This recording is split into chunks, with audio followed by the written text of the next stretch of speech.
Welcome to the Rehumanization Station. I'm your collaborator, Christopher Jones, aka Dr. X, and this podcast is an extension to my Flippin' and Vibin' brand where vibers seek to transform narratives in society, education, and sport, and the arts, etc., etc., I say, right? Today is our collaborative practice series where we have a union viber named Sol Gamsu with us today. So, how are you doing? I'm great. So nice to be here with you, Christopher. That's good. I'm glad you're here too. So if people don't know, Sol was my supervisor as well, my PhD supervisor as well. Technically my secondary supervisor, but no, Sol played a very instrumental part in my academic growth. Right now, you see, Sol is white. I did race, but obviously, I felt like Sol had a lot of ideas and a lot of networks around.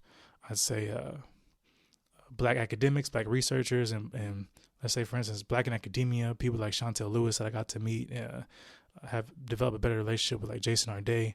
So, yeah, Sol and Vicky played an instrumental part, and we would consider them, I would say, your authentic white allies, if you want to call it that. I don't know how you would want to call yourself, but yeah. So, but Sol's bio is Sol is a sociologist and a geographer of education with a strong commitment to the politics of education and emphasizing alternate futures for education and society more broadly. Sol's interests lie at the intersection of sociology, geography, and history, and the central theme running through Sol's work is how structures and experiences of power and inequality in education are reproduced over time and through different local and regional geographies. So, and also before joining Durham Sociology in January 2019, Sol was a postdoc at the University of Bath on the ESRC-funded project, the Geographies of Higher Education, Spatial and Social Mobilities, with Michael Donnelly. They developed an exciting program of research on spatial inequalities of race and class in the transition to higher education and on inequalities in graduate recruitment. Whew. Like I said, it's gonna be good. It's gonna be a good show today, right? But that also, it focused on the geography of elite and middle class schooling in England. Both Sol's master's and undergraduate degrees were interdisciplinary, drawing on sociology, history, geography, and languages. So, specifically French and German, and this background plays out in Sol's work, which continues to span different disciplines. You know, I'm about to start taking German language courses because my partner's from Austria. Yes. Oh, great. I want to start that soon. Yeah, we'll see how that goes though. And then last but not least, Sol's research interest is around access to higher education, education policy, elite education, which we'll talk a lot about today, history of education, mixed methods research.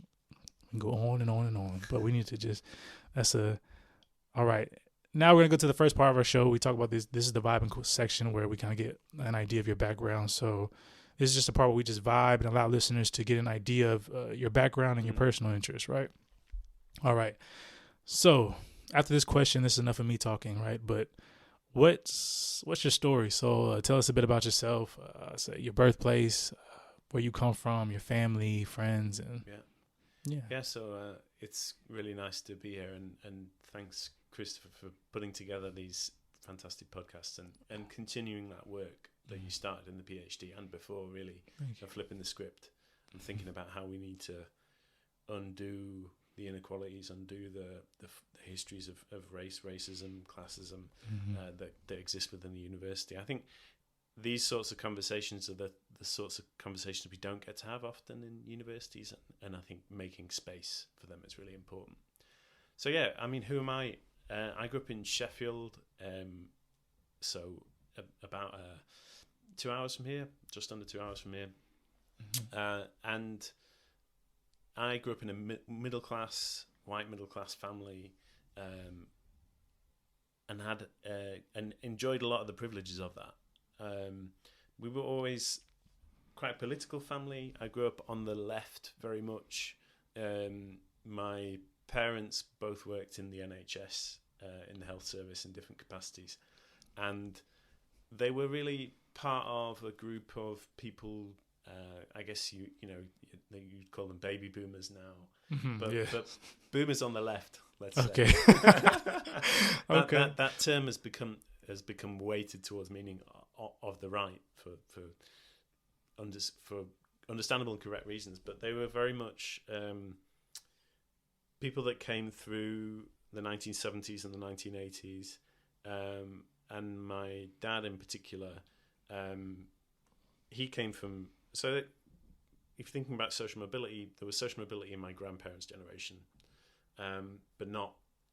Both my parents had quite middle class upbringings themselves. Yeah, and that, I think that my dad in particular, he went to, he did his PhD he did half a PhD at Cambridge. This was in the 1970s. Okay. And then he went to China.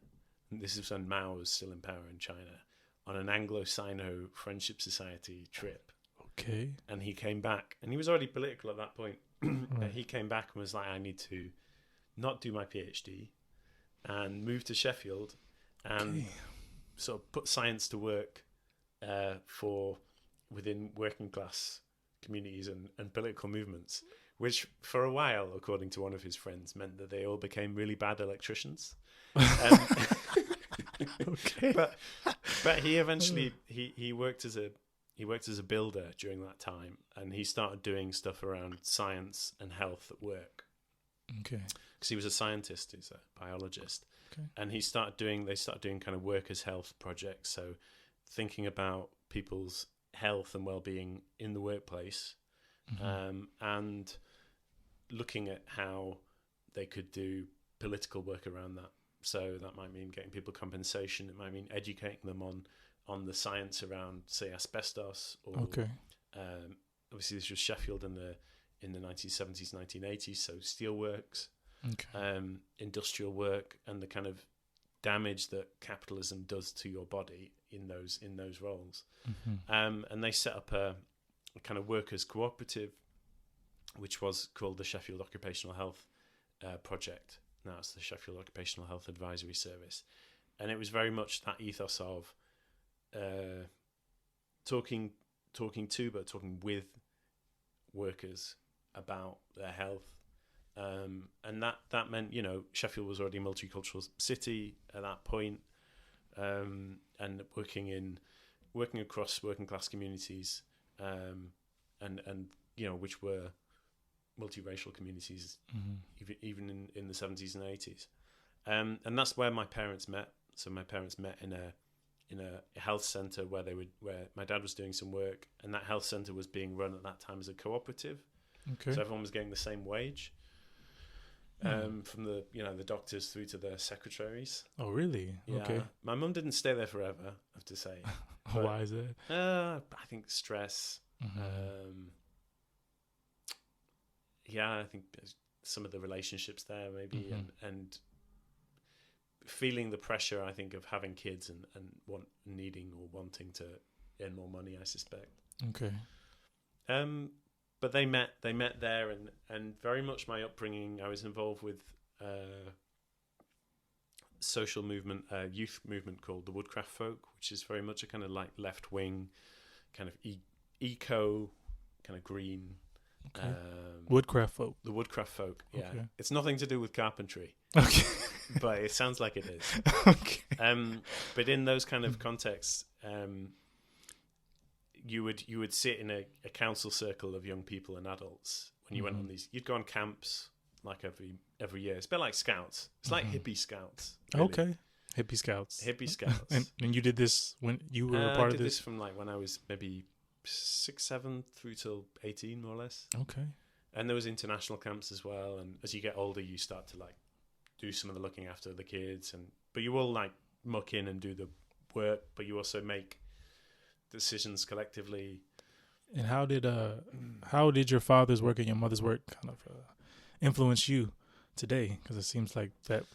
Yeah, I think so. I guess there's two ways of thinking about that question. One is from a political point of view. Growing up in that, in our family and in the kind of wider friendship circles, the youth movement that I mentioned, and Sheffield as a city has a sort of left-wing history, in the way that County Durham does. Obviously, it's a different history, but I was always exposed to different forms of politics. I was involved with the Iraq war walkouts that school students did back in the early 2000s. Okay. and that I think has always meant that I've been politically active. And now the other way that it influenced me is that both of them worked very hard in their jobs, and I think there's a kind of middle class kind of lots of people middle class sort of asceticism about it, in a way of a kind of focusing on schoolwork, being concerned about grades, which is not necessarily class specific, but that particular form of it, the culture that I was involved with. So I think they were always very they worked very hard, and my dad got asbestos cancer when he got cancer from the stuff that he was exposed to in the building trade. So it was sort of the work that he did was also effectively what he died from, really. Okay, I'm sorry. And that was when I was 25 that he died, but that why was I mentioning that? I mean, obviously that's a massive sort of turning point in my life, really. But that I can't remember what I was going to say. You're talking about like how them working hard and how that. Yeah, when he was diagnosed, I remember them saying something like, "We both wish we'd worked less." Okay. And they were always, they would bring their work home with them sometimes, and my mum would work long days and all these sorts of things. So, and lots of people are in that position in different ways, and without the privilege and the income that comes with, particularly for my mum, a kind of middle class professional job. But I think it was, I guess, that orientation to school and to work that was committing yourself and doing that, yes, for your own well-being and your own self-interest, but also as part of a political commitment to what you do. And I think my mum was always someone as a doctor who would take time and try and build relationships with people, and that's the backbone of any at the bottom of any political work that you want to do is it's about relationships with people. Right. Okay. And we'll get more into like political work. Yeah, sure. In the second part, right? But thank you for sharing that. Do you have any siblings? Did you mention? I've got a younger brother and a younger sister. Oh, so you're the oldest. So I'm the oldest. Yeah. Oh, how was that?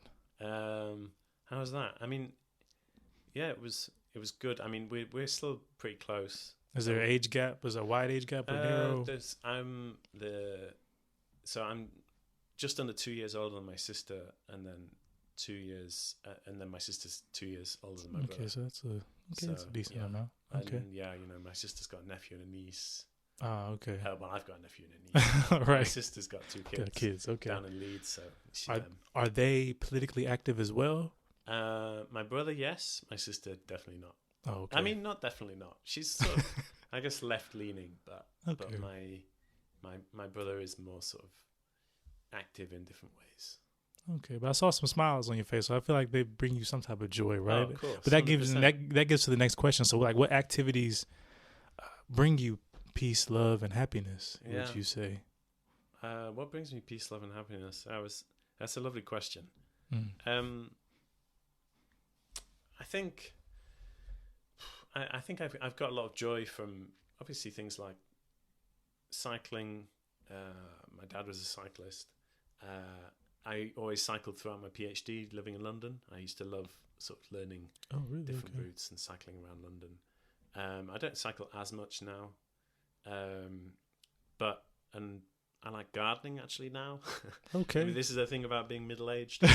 But we've just got an allotment near our house. So okay. That brings me a lot of peace and joy. I've got a partner, so obviously being with her, and I think she was diagnosed with she has long COVID, and I think that experience of living with someone who has become disabled and makes you try and think about how can we do things that are joyful, that bring us peace without moving a lot, and how do we manage that?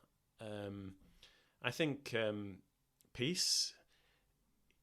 I think, you know, we can think of, I think the difficult, I find, I'm someone that finds it difficult to switch off sometimes, particularly because the things that eat at me are big political questions sometimes. Mm-hmm. And then also, as someone that is a sort of, I guess, an activist scholar, some people would say that balance between doing the sort of social and political work that brings me fulfillment, and also kind of playing the game sufficiently so that you are not putting the spotlight on you professionally.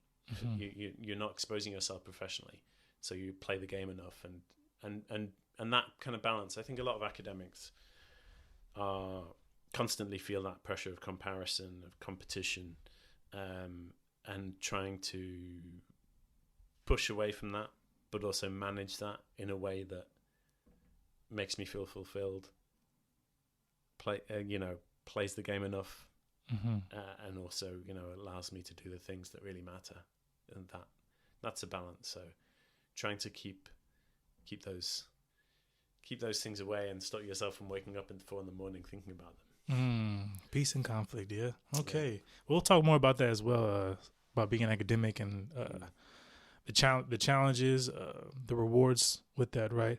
But within academia, what are your research interests? Like, what are any scholars that you like? So a lot of research that I've done is sort of focused on elite schools and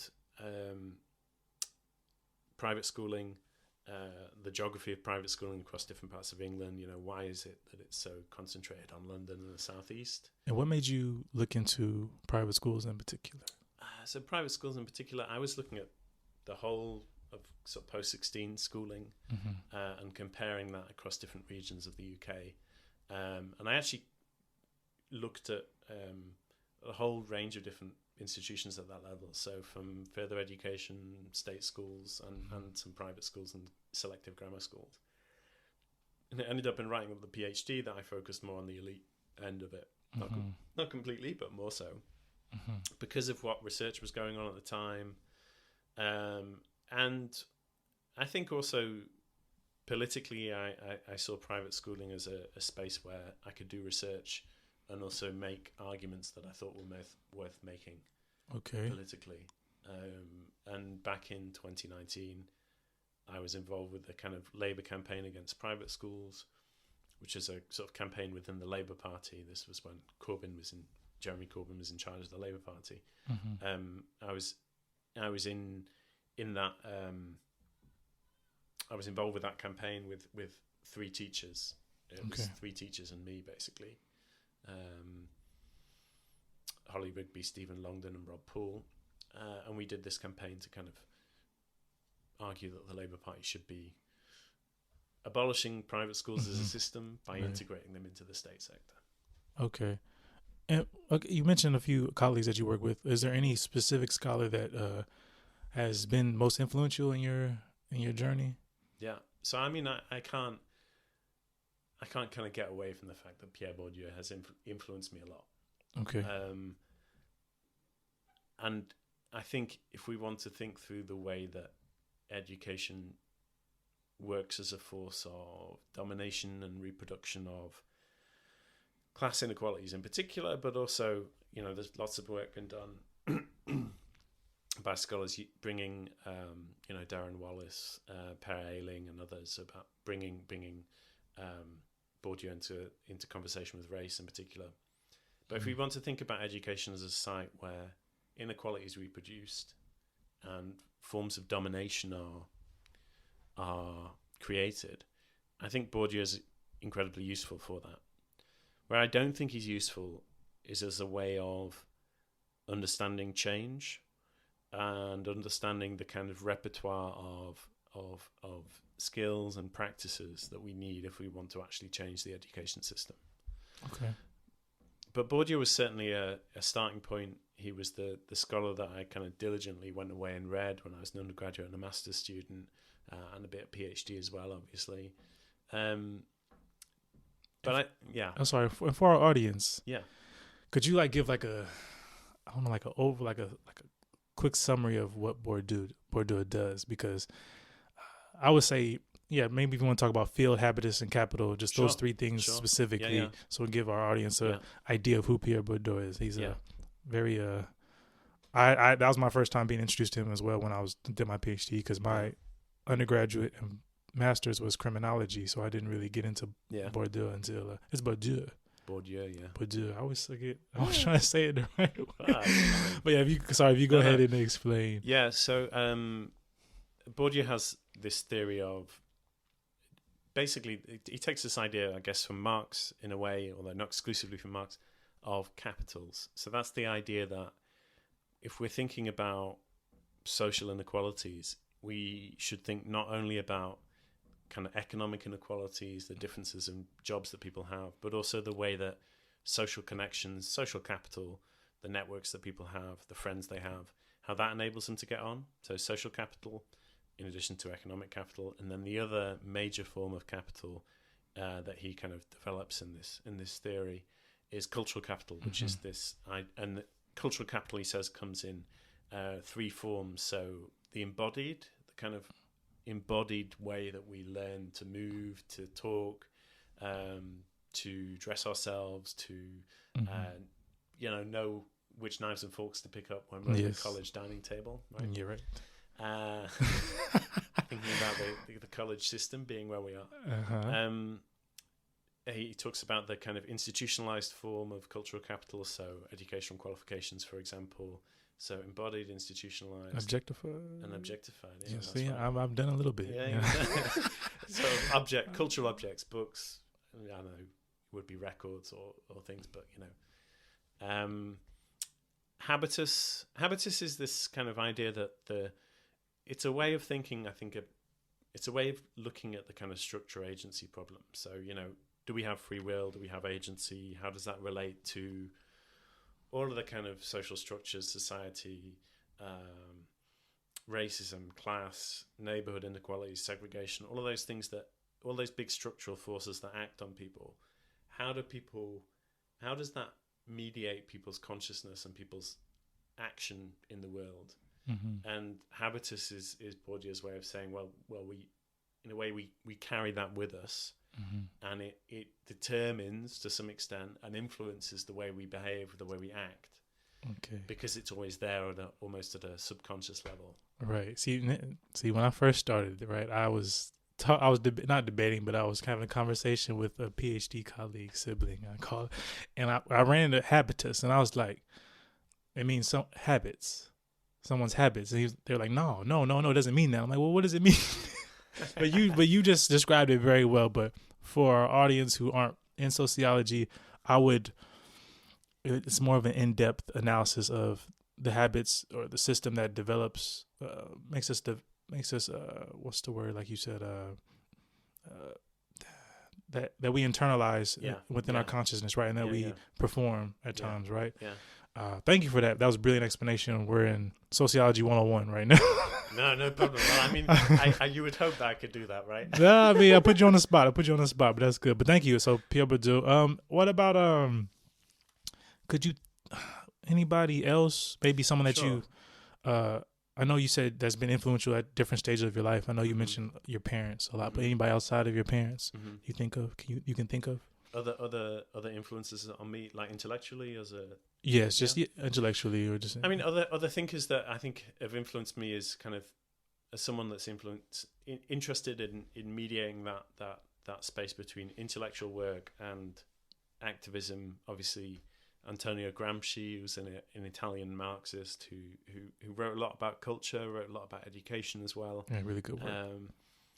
Stuart Hall as well, drawing on Gramsci, but also kind of incorporating race in a major way.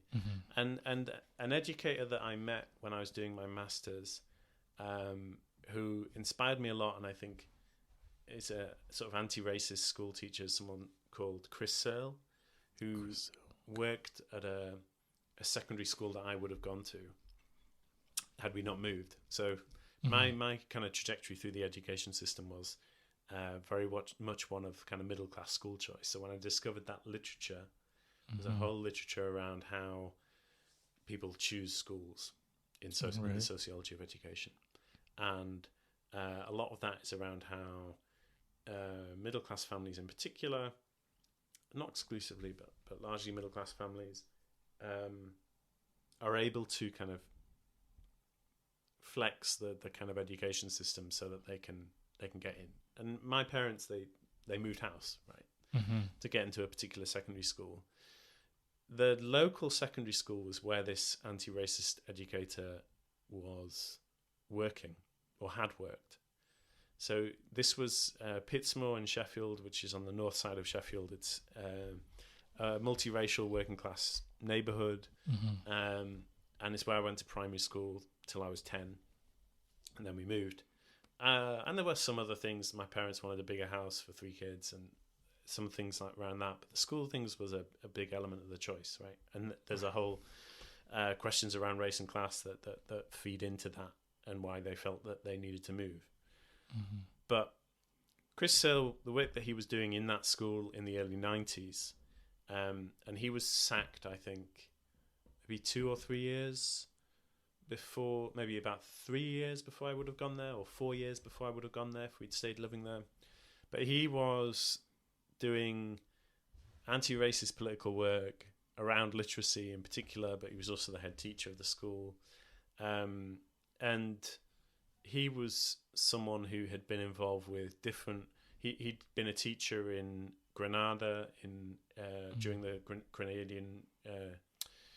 in Grenada, I should say, not Granada. Grenada's the Spanish pronunciation was in my head, but in Grenada, and then also in Mozambique, and had done kind of educational work in those kind of revolutionary contexts. And he'd also been he'd done literacy work around getting working class kids to write poems before that. And that, I think, reading about the work that he did, particularly in a context that I knew because I grew up in that neighborhood, albeit we left when I was 10, but I understood some of the context that he was talking about. And he did a wonderful project called Lives of Love and Hope, a Sheffield Hair Story, which is about getting students to interview their mothers and grandmothers about their life stories, and then helping students to sort of write that up into a narrative and collecting them as a book. Okay. And the stories are incredible, just sort of people fleeing war in Somalia, dealing with domestic violence, dealing with migration, strikes, all the sort of things that the diversity and power of working class women's experience. Okay. And I think reading some of those and seeing that work, I guess it's been an inspiration, but it's also given me the nagging question, which is always there, I think, is are you doing the intellectual work that matters and that is actually going to help bring about the structural change and transformation that we need to see in the world? I'm gonna go back to that later about that. Sure. I'm gonna go back to you about that. But thank you for that. Okay, so Pierre Bourdieu and Chris Sill. Yeah. Chris Sill. Okay, that's the last question before we get to the second part, right? So what are some of the most challenging moments as an academic that you've had so far, and how have you navigated them? Challenging moments as an academic. I think for me, one of the challenges that there was, I think it happened as I sort of came out of the PhD, was that the process of realizing that there are some people in academia who want to be successful, and they will do whatever it takes to be successful. Okay. And when you realize that, and I guess you're aware of it in some ways as a PhD student, but when you actually confront that, and I say that as someone with all the privileges, right? But when you realize that is how some people are playing this game, it makes you question in some ways what it's all for. You know, because I don't think that knowledge is purely about individual success, and I don't think those people necessarily always think like that either. But what they want from knowledge is the sort of status and success, the status of success, and the kind of hierarchy of higher education, which is, it's a deeply hierarchical place to work. Yes. And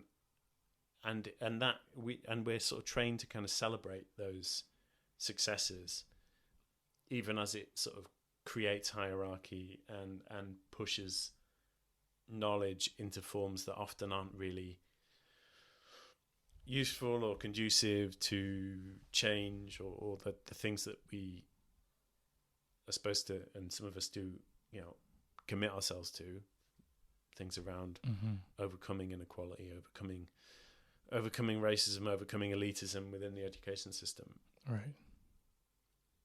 People, you know, the normal standards of success around producing papers, getting papers heavily cited, getting lots of research funding, all of those things, they encourage some people, well, they encourage everyone really, to act in ways that are sometimes not collegial, and to sometimes work with systems rather than against them, or produce sorts of behaviors that are really toxic. Ultimately, it's like what Audre Lorde says about the master's tools will never dismantle the master's house, etc. I think you're right. And I being an athlete, I always said this. I don't know if you remember this during my PhD. I said towards the end of I didn't realize how competitive academia it is. Like you said, there's people who play the rule. It's like don't hate the player, hate the game. Is what we always say. Yeah. But in academia, it feels like both. Really, it's like, because, you know, there's certain people, like you just said, that are actively conforming to the system, but then that, even though they're actively doing that, part of their work is to dismantle it, right? So it is kind of that facade activism, I'd say. Is it really authentic? Like you said, it's all hierarchical. So are you doing it just to get clout or get to a certain position, or are you doing it to make a difference? I think that's the challenges as being in these spaces, right? Yeah. Especially with the work that we do. That's why it shocked me when I was starting. I was like, how are people like this when we're in a discipline that we're in? And I mentioned this in previous episodes with Vicky and Maya, specifically when she talks about allyship, a lot of our work in social psychology. Okay, well, thank you for that. We'll get more into the challenging moments. But yeah, thank you for sharing your background and everything. But now let's flip it, okay?